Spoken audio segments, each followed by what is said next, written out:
I was 17 years old when I fled my country in 2009 when the Taliban attacked my village. I came to Indonesia alone and was detained for 1 month.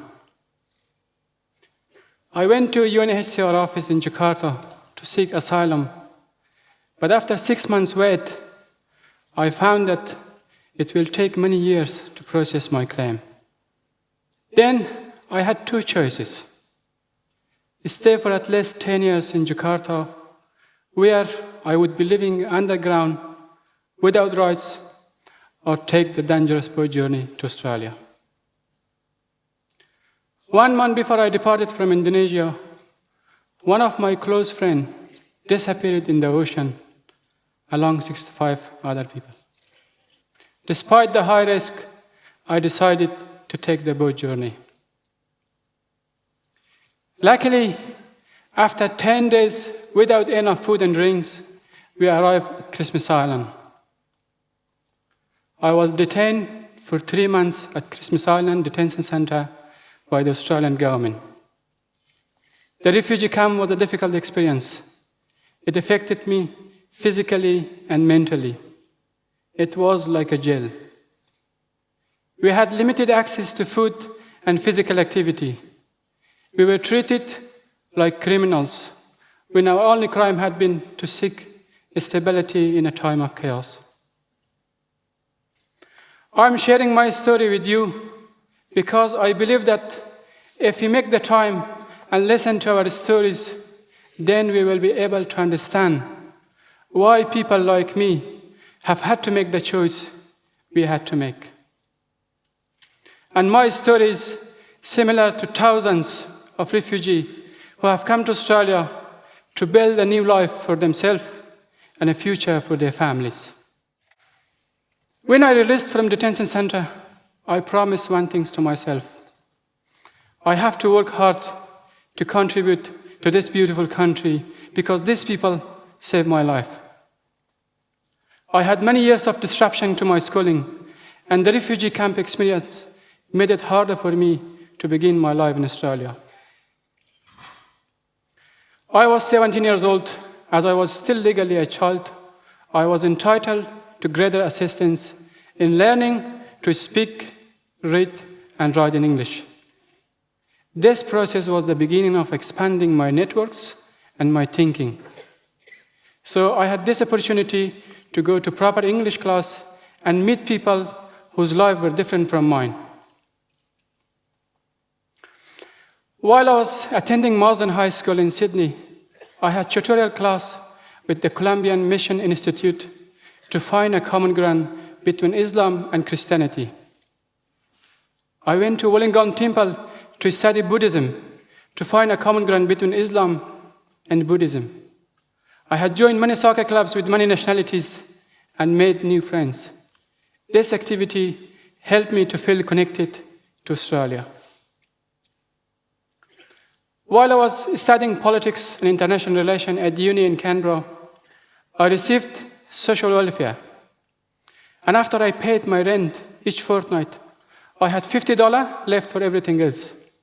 It was extremely hard for me, but not impossible. I was determined. When I completed my honors degree in 2016, I received an offer to do a PhD. I wanted to research how young generation from humanitarian interest integrated into the mainstream society. But during my uni break, I started working in construction industry in Sydney when my eyes were open to the dark side of this industry. I learned that refugee and asylum seekers are being exploited every day at their workplace. Underpayment, pay with health, threats, working overtime without extra payments, this is common in this industry for refugees and asylum seekers. Exploitation and unfair treatment have negative impacts on their lives. Most of them have gone through difficult circumstances and are deeply traumatized by their experiences. They become disappointed and hopeless when they experience exploitation in Australia. They don't have a strong command of English or the social connection you probably take for granted to lift them when they are down. But like me, they want to make a positive contribution to society. The Settlement Council of Australia report that only 36% of refugees find job in their first 10 years here. That is a huge unemployment rate. And I have an idea for how to fix it. The refugees ask me to provide a safe platform for them because I can speak English, I have built the networks, and most importantly, I am one of them. I established a social enterprise, a tiling company, in 2017 that trained and employed refugees for the construction industry. We pay our staff a ward wage and super, and we do the right things. These people need inclusion.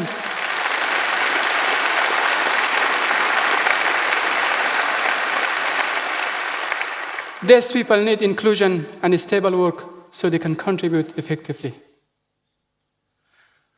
When I started, I had only 2 tilers, but after a few months' time, I employed more than 15 refugees. I received hundreds of applications from different cities, but I don't have the capacity to hire them all. If a refugee like me can help a dozen of other refugees, why can't you?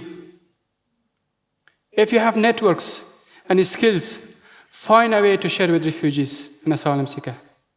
There are thousands of people desperate for social connection and work opportunity. And there's a chance for everyone to benefit from sharing this resource. I believe in an Australia where everyone feels belonging and has equal access to employment opportunity.